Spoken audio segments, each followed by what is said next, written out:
So there we go. 3, 2, and 1. Doug, welcome. I think this is the first time I get to use my sports talk line because I'm guessing you're first time caller, long time listener. Yes. To Mayor's Monday. Is that correct? Is that accurate? That is accurate. It is accurate. So we have our first long time listener, first time caller on Mayor's Monday here, WSAU, WSAU.com. Well, technically, still mayor-elect. Things can go, stranger things have happened, but it was a 400 votes, 400 some vote win for you. Was it as comfortable as you thought it would be, or were you sweating it out just kind of like you thought you would? Actually, and I told this to BC when he asked last Tuesday night, I was fairly comfortable coming into it. I intended to pretty much get up unfazed the next morning. I mean, obviously things change, but I felt pretty good about it, comfortable.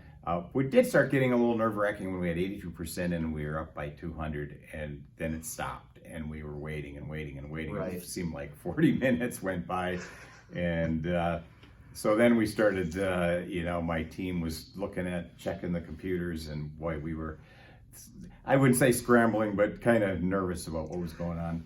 And I know what it was like for me here at the studio, just hitting refresh on the website and what that did to my anxiety level. And I don't know what it's like to be in the arena like that. They always say that the credit belongs to the man in the arena that's putting himself out there like that. So I can only imagine what you were going through, how tightly you were clinching that pint glass at Bull Falls. I was surprisingly calm. We did what we did. I talked to you earlier about, took it as an approach of a salesperson. Where do we spend our money? Where do we get our best bang for the buck? Where do we spend our time? And we had a pretty good team, and we pretty much, we'll go back and review it some more, but I don't think we could have done a lot of things differently, and it worked out in our favor. Yeah, indeed. And obviously, it became a race that, a lot of people, it kind of took turns that maybe people didn't expect with the partisan nature of it and, things like that one way or another. I mean, looking back on that, would you change anything about that aspect of it, maybe getting the backing of the Republican Party and then seeing the way things turned like that? Well, we did take a look at what happened over in Green Bay, so we had kind of an inkling of how things might play. They spent over $1 million between those two candidates, which really seems absurd. And looking back, I think Mayor Milkey probably spent I don't know the exact numbers, but I know the combined total between the two back in 2020 was probably a fourth of what I spent this time. So right.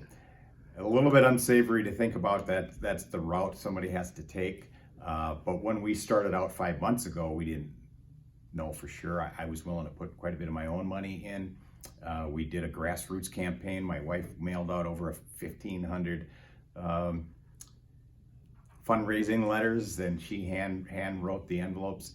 Those started coming in. So we had some pretty good grassroots support. And I think that, kept me motivated. Every day she would go check the mailbox. Hey, we got another 2 checks, and it's from so-and-so and so-and-so. And it energized me every time I heard that come in. Yeah, absolutely. And now that you've got, the seat, obviously you're pretty familiar with City Hall, being the last 2 years on the City Council.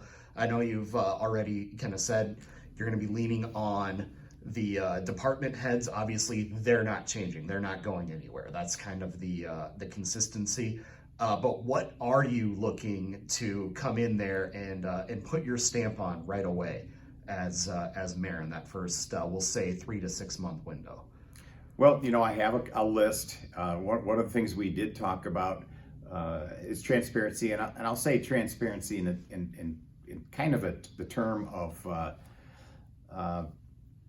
what are the expectations that I would like to see each director be on the same page with.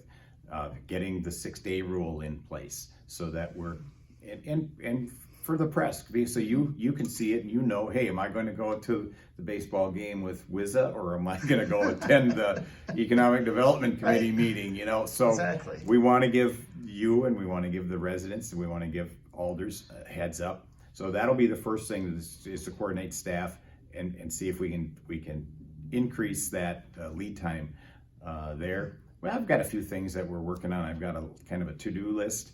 So the transparency, and we talked about, what we mentioned in our campaign, water bills. In order to get there, we've got to start taking steps. Now, I know the process is long, but if we don't put it in place with the PSC, every day we wait now is a day later before the PSC evaluates it. So there are some things we talked about, the pilot, that hidden tax. I think we have agreement. If you saw some of the campaigns that were out there with alders, they all seem to be mentioning that. Yep. And so that tells me that they heard that when they were knocking on doors. So we just need to find a way to figure out if is it going to be a shock to the system overnight, which I don't think anybody's asking for, right? Or do we gradually put it in and start lessening that upward? And again, you're reading my mind right there, because that's the exact place I was going to be going, is that pilot, the payment in lieu of taxes, which again is essentially $2 million from the water utility that goes right back to the city. Obviously, you take the $2 million away from the city budget, and as you mentioned, it's going to be a shock to the system. Well, then did you save the ratepayers any money? Because where does that $2 million have to come from?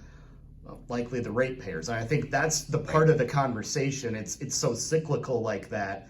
Nobody knows where to go with it, but we do know it's something that, at least at this point, is worth investigating. Sure. And worth talking about. And I can speak to that. Sure. So the argument is, okay, do you take it here behind your back on your water bill, or do you take it here on your tax levy? So if that's the philosophy, I think the argument is it's more transparent on the tax bill. If you own $1 million home, you're going to pay a larger percentage of that than a family of four struggling. And generally, as family of four is going, if you have 2 or 3 or 4 kids, you're generally a younger family, potentially in the lower end of the income spectrum when you in your jobs and your careers. And you're using the most water because you have kids running the showers and you're never caught up on laundry. So now then, so to use the term regressive it's a regressive tax on them. And now here's another thing to think about. The school district is watering fields. They're filling pools. The YMCA is filling pools. They're nonprofit organizations. They're paying that tax. So yeah, it's going to be a potential shift, or you find ways to eliminate it and reduce the spending. But if we can justify the spending like we apparently have, it's much better to put it on that side of the equation. Yeah, and that goes into your philosophy too on budgeting, because I understand you want to maybe take a different approach to the city budget as well, starting from zero and having the department heads, I guess for lack of a better term, come forward and justify or explain their projects. Right. So that's going to change the way that the city's finances work, because right now what we do is we start from the baseline, which is what the cost was of doing business last year, and adjust that way. But you're looking to change that as well. Yes. So the thought is, and I mentioned this a few times, Jimmy Carter made this famous when he was the governor of Georgia, and I think that it worked well for him as the governor, and I think we can do it here. And I have had some preliminary conversations with our finance director. So again, we're not going to shock the system, and right. This will be a real root canal for some people and maybe for a lot of people. But what we'll do is maybe I think divide it up by force. So a number of departments will get it the first year, and then we'll rotate that. So over 4 years, every department will have the zero-based deep dive. It'll take a few more resources on their part and on Mary Ann's part to get there. But I think, and here's an interesting thing about it though, is you're justifying the spend based on your current needs and the mission of the city. It could change. You may find that it goes up. Mm-hmm. I'm hoping that it goes down, but but we'll know, and then it may give a director more leverage when he comes to the CIP and says, I really need this.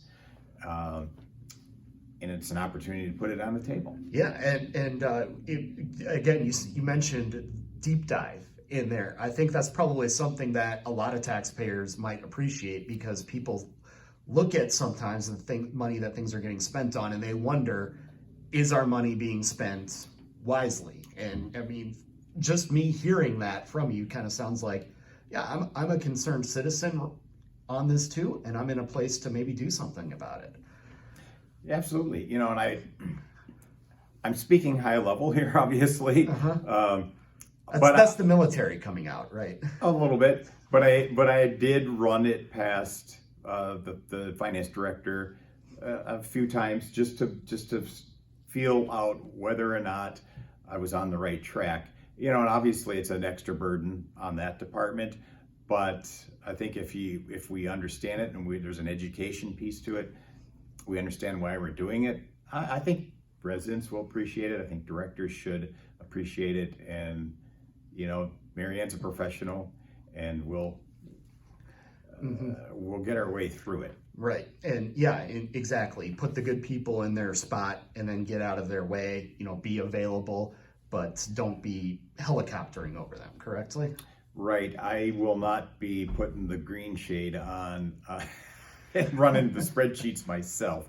But I do understand how to read a spreadsheet on a P&L. So yes, I think that's going to be a learning curve, and I think we're going to have some fun with it.